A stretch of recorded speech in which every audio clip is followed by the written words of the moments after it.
ریاستی election commissioner سی پارتھا سارتھی نے کہا کہ کورونا وبا کے پیش نظر تمام کووڈ قوانین پر عمل کرتے ہوئے 2 کارپوریشنوں اور 5 میونسپلٹیز کے انتخابات کا انعقاد عمل میں لایا جائے گا۔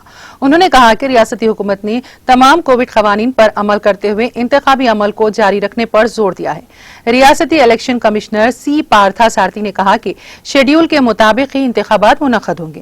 انہوں نے کہا کہ کووڈ قوانین پر عمل کرتے ہوئے تلنگانہ میں معمول کے مطابق بلدیاتی انتخابات کو منعقد کرنے کا فیصلہ کیا گیا۔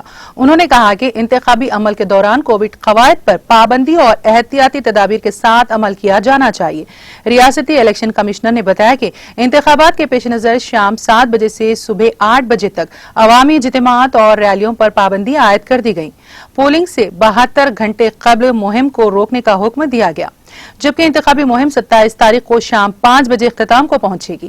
انہوں نے بتایا کہ کووڈ قوانین پر اثر کے ساتھ عمل آوری کے ساتھ انتخابات منعقد کرنے سے متعلق ریاستی حکومت کی جانب سے چیف الیکشن کمیشن کو اطلاع بھی دے دی گئی ہیں۔